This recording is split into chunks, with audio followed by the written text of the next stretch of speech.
I am actually genuinely excited for the future of World of Warcraft. And that is something that would take a lot for me to say, and I think that this counts as a lot. Some of the biggest changes World of Warcraft could possibly have obtained have actually been announced. And this is not clickbait. First off, boosting communities are being banned, and secondly, they are enabling cross-faction play. Yeah, really. And I'm actually a bit excited to say the least about this. This makes me very optimistic, actually. And while I could have shoved this video out yesterday as soon as I found out, I actually want to sit down and really think about, like, am I actually excited about this? Is this actually that kind of good amount of news? And really, like, marinate on it rather than this standard social media explosion. Oh my god, I got a bit of information, I better monetize, I got the views. Meaning that this video might get a total of 500 views if I'm lucky. But because I know that some people really do care for my opinion, my thoughts are this is genuinely amazing news. Let's temper our reactions before I say another thing about this. These are two huge, and I mean tremendously huge, movements that make me highly optimistic about the state of the game and how it will improve from here, but these aren't all of the improvements I want to see, not by a long shot. I have a lot to say on that,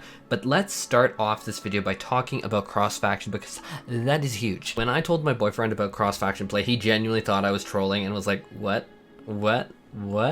And that it wouldn't happen, and even I honestly thought the same. There has always been this fossil, this like dead weight, this ball and chain fossil of the past where we have this one faction versus another, which at one point might have made sense in many decades now previous, but at this point of the genre, with how games have as a whole evolved, which they are very different than 20 years ago, peace and love, this relic of the past overall really became a damaging factor. To be blunt, it was unironically a toxic mechanic to the player base. As in the mechanic. The player base has its own share of problems, but we're talking about the faction divide was toxic to the player base. The Final Fantasy XIV, because I know that's where basically everyone watching this video is probably going to come from, doesn't have such a similar concept, but imagine where you had it where Cat Girls, Viera, Rosgars, and Rose could play together, but they could not play together with Aura, humans, or Lalafels. That's ridiculous, isn't it? Especially 2014. Well, World of Warcraft had that. Still has that until patch 9.2.5, apparently. Faction divide is something that I've said in my own videos about World of Warcraft over and over again. Then some people were just like, oh, you're just hating on World of Warcraft. And I'm like, what?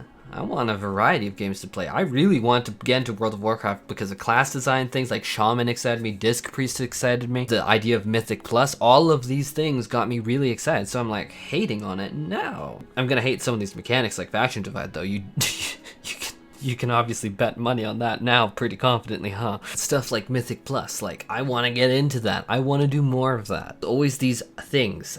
So like, it was like, why introduce an artificial barrier between your player base that makes it more difficult to get friends, complete content, and have a good time overall? But my lore, I don't care about your lore, peace and love. I don't.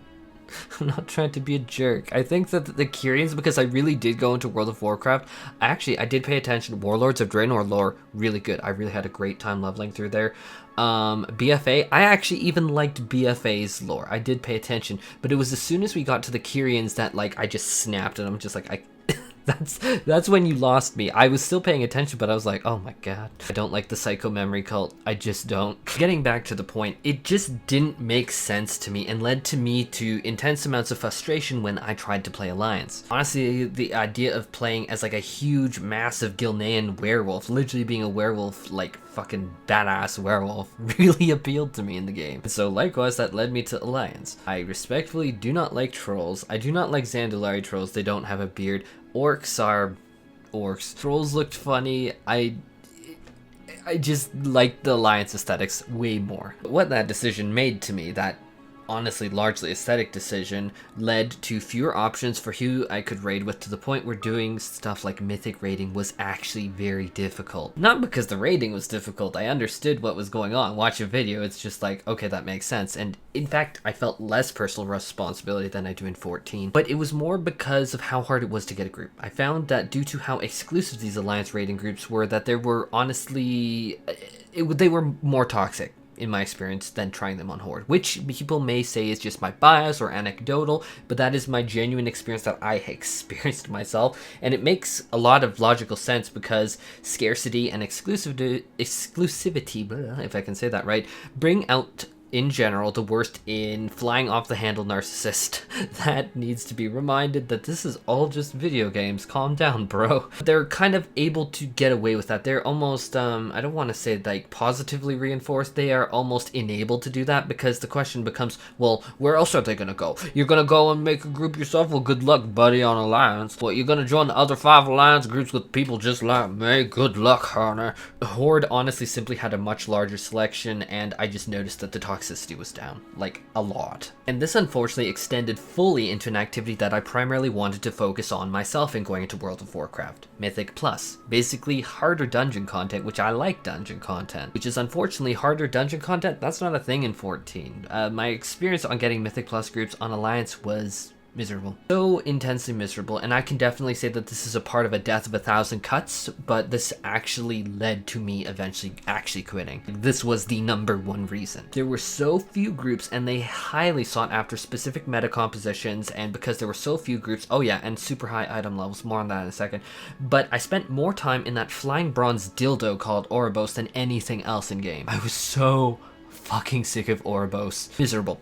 Utterly miserable, and it forced me to make a Horde character on Area 52 just so that I could have an easier time getting these groups, and then I had to grab my boyfriend and yard him over just to play with me, and overall it was just a genuinely frustrating experience, and from there it began to roll into, oh, you can't play with this friend and me because they're on Alliance, and you're technically really on Alliance, but I went Horde, and it really did become that death by 1,000 cuts. It really, really did. Me just wanting to randomly log in, randomly do a +11 key just for laughs and fun and giggles with friends to blow time before a 14 raid became arduous and, to be honest, very stressful process. My actual moment that I snapped and quit World of Warcraft was after a series of failed attempts to get into Mythic Plus key speed running, not even speed running, just running it, even not timing it, was a few hours in Oribos on my Worgen BM Hunter, and then I tried on my Worgen Resto Druid. Yeah, that didn't work for me, and hence World of Warcraft had to go. Now, in terms of boosting, I have a lot to say on that because I actually geared out my Horde character using boosting services because it was a concept so foreign to me in Final Fantasy XIV that I couldn't really comprehend it.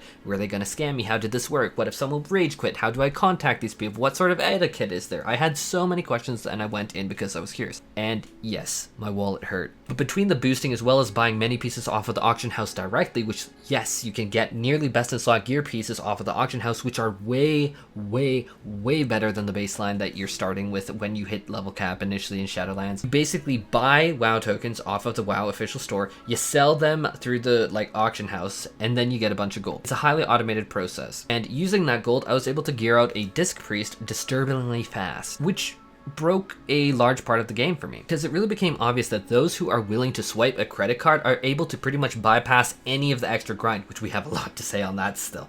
But that extra grind is the item level ladder climb, which groups expect an item level that is, to be quite blunt, far higher than what those keys required. Minimum item level, no echo. They probably would fucking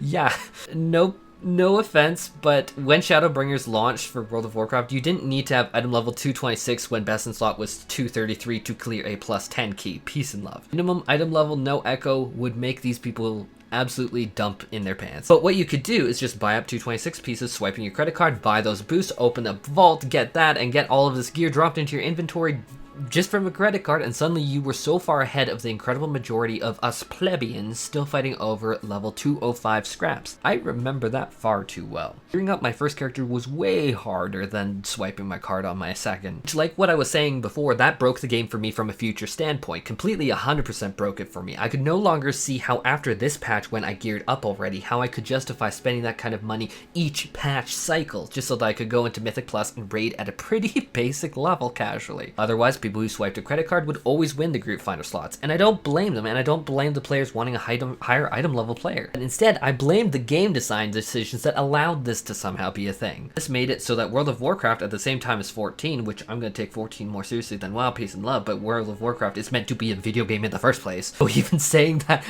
is fucking ridiculous. Like, I don't, and most other people don't have all day to sit in a flying bronze dildo called Oribos waiting all day just for some group to take you for a +11 key that you could really just do on your own if the system facilitated that. So as far as I'm concerned, these are two huge changes that make me actually very optimistic for the future of World of Warcraft. Big ones. And not all of them by a long stretch, but seeing these 2 changes intensely raised my optimism for the game. I think Microsoft buying Blizzard was one of the single best changes to ever happen to Blizzard in World of Warcraft. I really mean that. And let me know what you think in the comments below. Take care, everyone.